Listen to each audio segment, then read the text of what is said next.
नौजवान माशाअल्लाह अल्लाह ताला ने उसको खूब आवाज़ दी हुई थी, बड़ा खूबसूरत, लेकिन वो गाता था, गाने गाता था। बस्ती वालों ने ख़त लिखा उसके नाम और लिखा कि ये वो नौजवान है जो कि हमें तंग करता है, नमाज भी नहीं पढ़ता है, गाने गाता है, हाँ जी, आप इसका इलाज करें। और ख़त खोला, ख़त को पढ़ा। ख़त पढ़ने के बाद मुस्कुरा के उससे कहने लगे, नौजवान तुम्हारे जो गांव वाले हैं उन्होंने मुझको ये सिफारिश की है कि हम तुम्हें इस बस्ती का, इस गांव का मुअज्जिन बना के भेज दें। अस्सलामु अलैकुम वरहमतुल्लाहि वबरकातुहू। बिस्मिल्लाह वस्सलातु वस्सलामु अला रसूलिल्लाह। मौजूद नाज़रीन इकराम, मुझे इस बात का अच्छी तरह अंदाज़ा है कि आप मुझसे मोहब्बत करते हैं और यकीनन मैं भी अल्हम्दुलिल्लाह आप सबसे मोहब्बत करता हूँ। इस एतबार से कि आपने मेरे यूट्यूब चैनल को अल्हम्दुलिल्लाह बहुत पज़ीराई बख्शी है और इस वक्त कमोबेश 60,000 से ज़्यादा लोग इसके इश्तराक उन्होंने कर लिया है और इसको बहुत सारी तादाद ऐसी है जो सुनती है। मैं चाहूँगा कि इसको हम और बूस्ट करें और इसके साथी और शामिल होते जाएं, ताकि ये जो वाक़यात, जो कहानियाँ मैं आपको सुनाता हूँ, मेरा असल मकसद जो है वो ये है कि हम अखलाक के मबनी वो वाक़यात आपके सामने मैं रखूँ जिससे आदमी का अखलाक बुलंद होता है। इसलिए कि मेरे माँ बाप कुर्बान हो, नबी करीम सल्लल्लाहु अलैहि वसल्लम ने कि जो बेशुमार सिफ़तें थी उसके अंदर एक सिफ़त जिसका अल्लाह ताला ने कुरान पाक के अंदर ज़िक्र किया और आप सब ने सुना भी है, जानते हुए, व इन्नका लअला खुलुक़िन अज़ीम।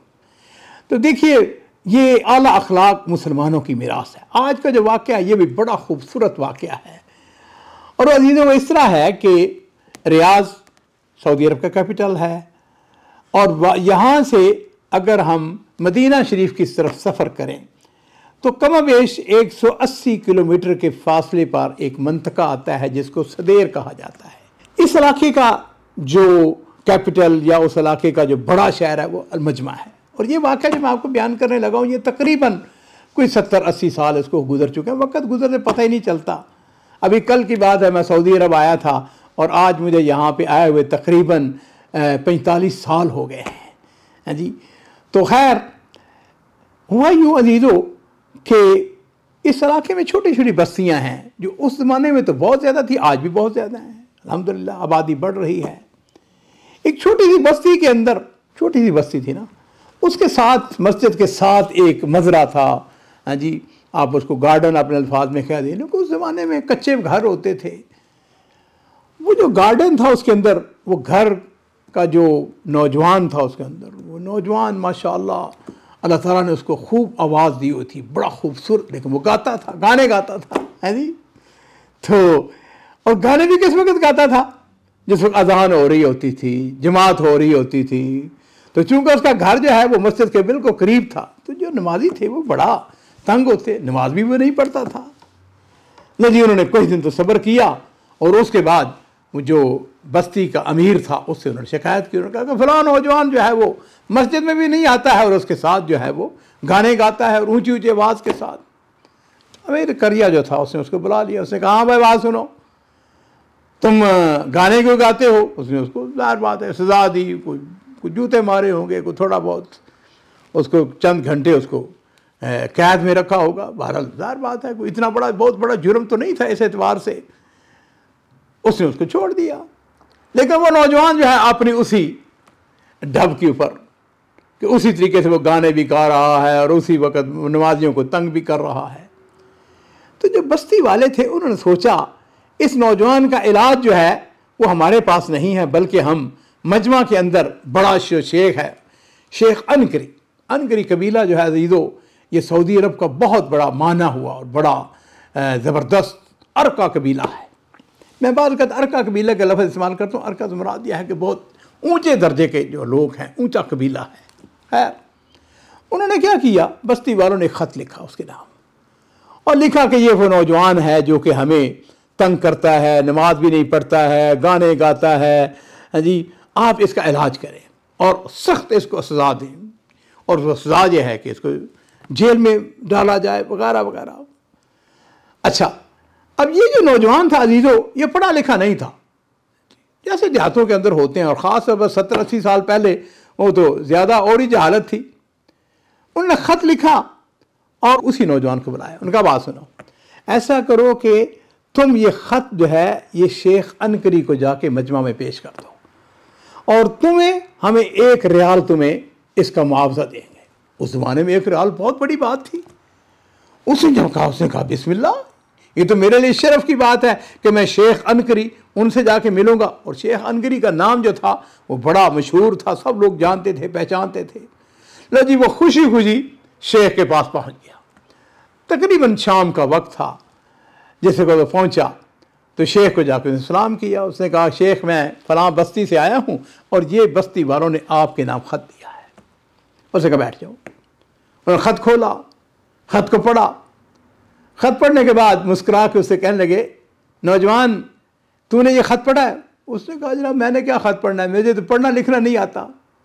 उसने कहा, अच्छा ये बताओ कि खाना खाया है? उसने कहा, ठीक है खाना इंशाअल्लाह, या नहीं। उसने कहा बैठ जाओ, बात सुनो। अंदर गए, उसके लिए खाना लेके आए, उसको खाना खिलाया और बैठ गए। कहने लगे, नौजवान तुम्हें पता है इस ख़त के अंदर क्या लिखा हुआ है? उसने कहा, जनाब बताएं क्या लिखा हुआ है। कहने लगे, तुम्हारे जो बस्ती वाले हैं, तुम्हारे जो गांव वाले हैं, उन्होंने मुझको ये सिफारिश की है कि तुम्हारी आवाज़ बड़ी अच्छी है और उनका जो मुअज्जिन है जो पहले, वो बूढ़ा हो चुका है। उन्होंने मुझसे ये कहा है कि हम तुम्हें इस बस्ती का, इस गांव का मुअज्जिन बना के भेज दें। तो ऐसा करो, तुम्हें अज़ान आती है ना? उसने कहा जी आती है। उन्होंने कहा सुनाओ, मुझे अज़ान सुनाओ। जी नाज़रीन किराम, आप जरा अंदाज़ा करें, ये तरबियत का अंदाज है। उस नौजवान ने अज़ान सुनाई, खूबसूरत आवाज़। वो गाता तो था ना, गाने गाता था, आवाज़ उसकी अच्छी थी। उसने जो अज़ान सुनाई, खूबसूरत अज़ान, शेख खुश हो गए। शेख ने कहा, अच्छा ऐसा है कि मैं तुम्हें एक ख़त लिख के देता हूँ बस्ती वालों की तरफ, तुम्हें मुअज्जिन मुकर्रर किया जाता है, तुम्हें ज़ाहिर बात है कि उसका कुछ मुआवजा, तुम्हें तनख्वाह भी मिलेगी। अगला दिन हुआ तो वो जो शेख अनगरी थे, उन्होंने ख़त लिखा बस्ती वालों के नाम, अस्सलाम वालेकुम वालेकुम। उन्होंने कहा कि मैं इस नौजवान को इस बस्ती का मुअज्जिन बना के भेज रहा हूँ, इसकी कदर करें, इसके साथ मोहब्बत करें, इसके साथ अखलाक के साथ पेश आएँ, वगैरह वगैरह। वो नौजवान जिस वक़्त बस्ती वालों के पास पहुंचा तो बस्ती वालों ने कहा कि ला भाई पता नहीं क्या जवाब लेके आया है।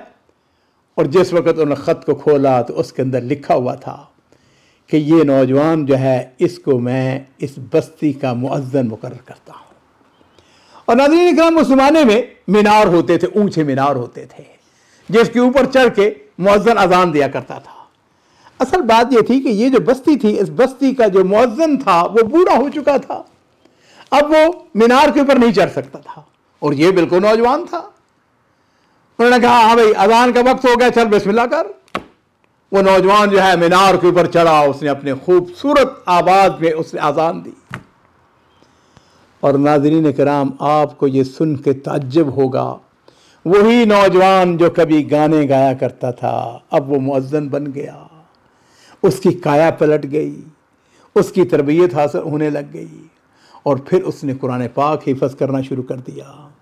जब इमाम ना होता तो फिर वो इमामत के फ़राइज़ जो हैं वो भी सर अंजाम देता। और एक दिन ऐसा भी आया कि जब वो अल्हम्दुलिल्लाह उस बस्ती का इमाम बन जाता है, वाइज़ बन जाता है, दाई बन जाता है, 50 साल तक वो उस बस्ती का मुअज्जिन और इमाम रहता है, हत्ता कि उसकी वफ़ात हो जाती है। मेरे अज़ीज़ों, ये वाक़यात इस किस्म के जो हैं, ये मेरी भी तरबियत करते हैं, आपकी भी तरबियत करते हैं। बाज़ का हम बड़ी सख्ती से काम लेते हैं, बाज़ का छोटी छोटी बात के ऊपर हम कहते हैं कि लो जी फलां ने ये कर दिया, फलां ने ये कर दिया, फलां ऐसा क्यों है, मेरी बात का नहीं। मेरे अज़ीज़ों, मोहब्बत के साथ, और मेरे माँ बाप कुर्बान हों, नबी करीम सल्लल्लाहु अलैहि वसल्लम की वो हम उसवा, उसको क्यों ना याद रखें। आप सब ने वो वाक़या बार बार सुना हुआ है, सिर्फ याद दहानी के लिए। आपको याद नहीं है कि वो एक बद्दू आया और उसने मस्जिद के कोने में बैठ के पेशाब करना शुरू कर दिया। सहाबा किराम ने उसको डांटना चाहा, उसको वो क्या कर रहे हो, ये मस्जिद है। नबी अलैहि सल्लल्लाहु अलैहि वसल्लम ने क्या, आपने फरमाया इसको पेशाब करने दो। जब उसने पेशाब कर लिया, फारग हो गया, तो फिर आपने उसको बुलाया। आपने फरमाया के साथ ही ये मस्जिदें जो हैं ये अल्लाह की इबादत के लिए बनी हुई हैं, ये इस काम के लिए, इस गरज से नहीं बनी हुई हैं। और साहबी को हुक्म दिया, ऐसा करो कि पानी डोल, हाँ जी, डोल पानी का लेके आओ, और पानी का डोल लेके आओ और उसको इस जगह को फिर बहा दो। ये है वो दीन। अब दीन जो है ये हमें इस बात की रहनुमाई करता है कि हमने लोगों को मोहब्बत, उदू इला सबील रब्बिक बिल हिकमति वल मौइज़तिल हसना। मेरे पास एक और बड़ा खूबसूरत वाक़या, एक नौजवान मगरिब की नमाज उसने पढ़ी, हो सकता है ये वाक़या पहले बयान कर चुका, मुझे याद नहीं अब। मगरिब की नमाज के अंदर उसने बरमूदा पहना हुआ। बरमूदा क्या होता है कि लिबास जो है ना, हाफ स्लीव जिसको कहते हैं, जो उसने को उसकी टांगे, एक रकात उसकी ज़ाया हो चुकी थी। लो जी, वो मस्जिद के अंदर जब दाखिल हुआ, नमाज हो रही थी, एक रकात उसकी ज़ाया हो गई।